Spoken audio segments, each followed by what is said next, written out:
Dalis pa sa pool dati. Shoulder, frozen yata. Frozen yata. Tapos, tapilok. So, matagal na eh.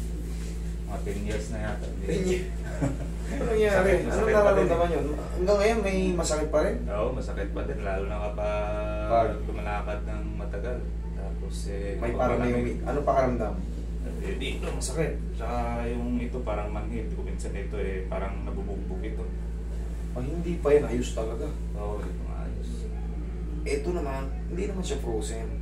Kasi kung frozen, ganyan lang yan. Ito, pero masakit siya kapag ano. Kapag ginaangat eh. Kaya ano ba ganyan, masakit yan. Parang may parang Shoulder pain lang ang tawag dyan. Sige, babaan nyo muna yung bag nyo ro. Yan.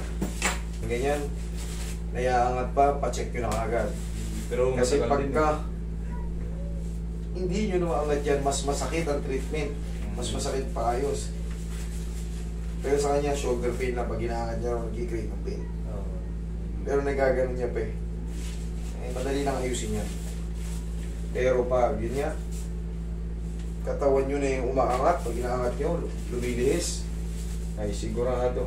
Pag ready na kayo, dahil may ano yan, magbaon kayo ng 10 kilo na kasalog. May aray talaga. Yung paa ni sir, nakakapagtaka 10 years na. Natapilok siya, ganun pa rin. Sumasakit pa rin.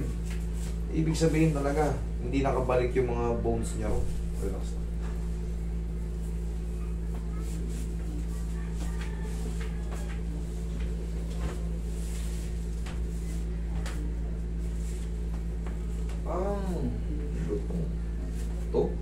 Ito yun, di ba? Ito. Buong lakas. Sabi na. Ito. Kaya nga. Bumabala ng konti sa pagbubuhat.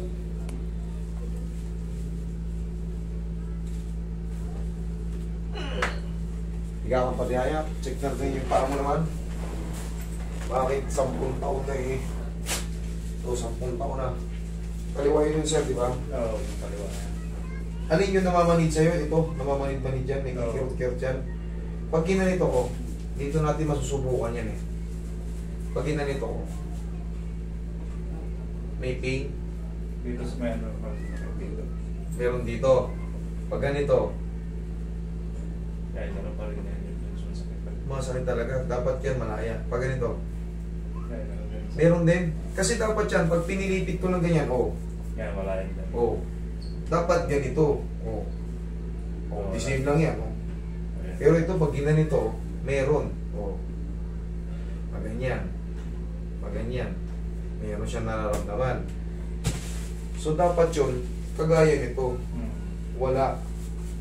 Pero yun nga, pag may nararamdaman kayong may umiipit, pag ginanon, ibig sabihin, hindi nakabalik yung talus joint nyo. Dito sumasakit eh. Ang tandaan nyo, may control sa ganun. Ganyan, ganyan, ganyan. Ganun. Talus joint ang tawag yun dito. Pag naka-lesion, siyempre, ayan o. Ito yung talus joint.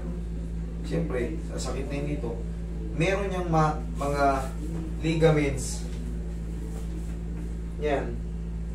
Na nakapag ganun, sa paa. Connected dyan na sasakit.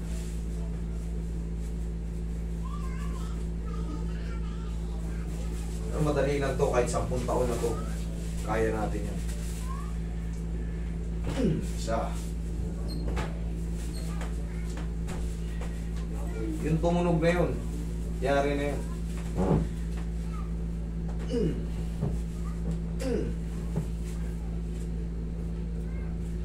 Pahinga lang muna. Hayaan mo na muna sumingaw. Tagilid ka. Mamaya natin babalikan. Pasingawin ko lang sa loob ng 10 taon. Ngayon lang nakatak. Pasingawin mo lang muna. Balikan natin mamaya.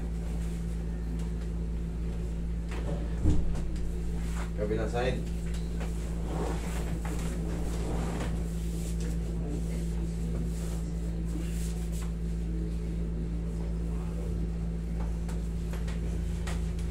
Okay na pa ka?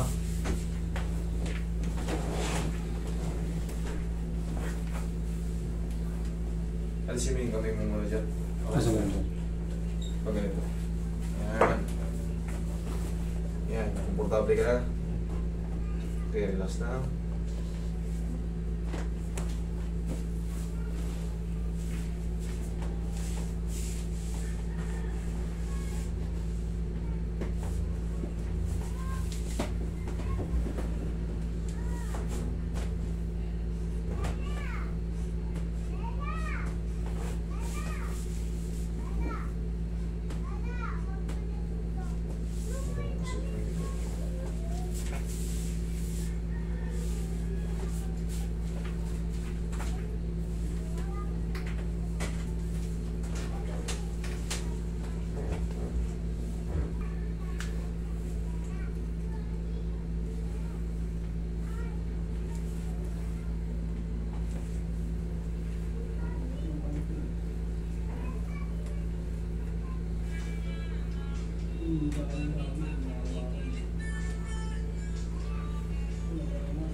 Yeah.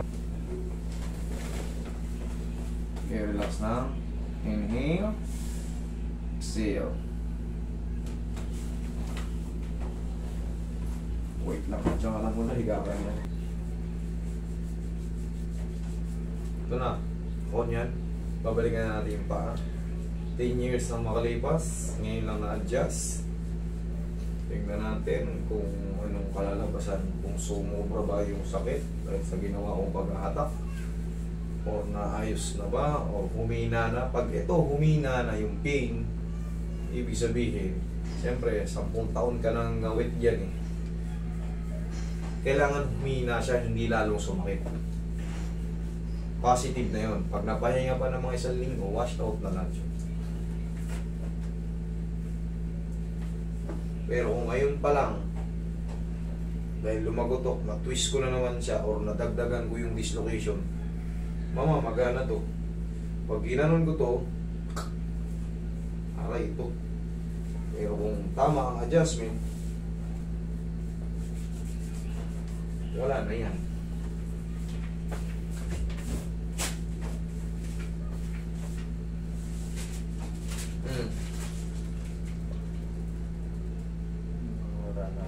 Ha?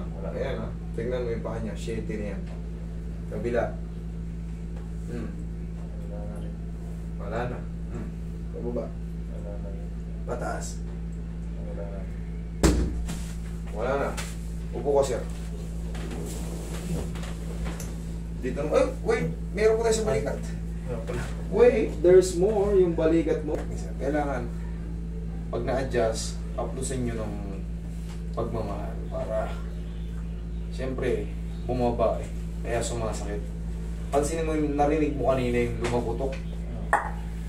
Ang buong buo yung lumagutok. Kaya yun, siyempre, pag bumaba ang head humerus natin, maraming ligaments yan. Ayan o. Shoulder, punong-puno ng ligaments. Pag umusog yan, siyempre ito mahatak. Kaya pinginagi na sa dulo, para may umiipit na hindi niya basta uncomfortable pag ginagalaw mo pataas, sumasakit. Magkakaroon ng inflammation yun, yung bandaro, yung mamumula.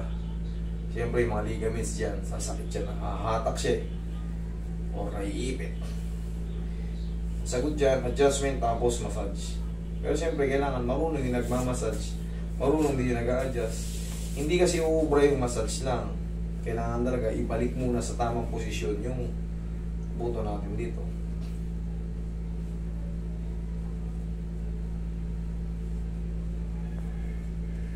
Okay, na-check na natin. Kanina, pag umaabot dito sa dulo, kumikirot.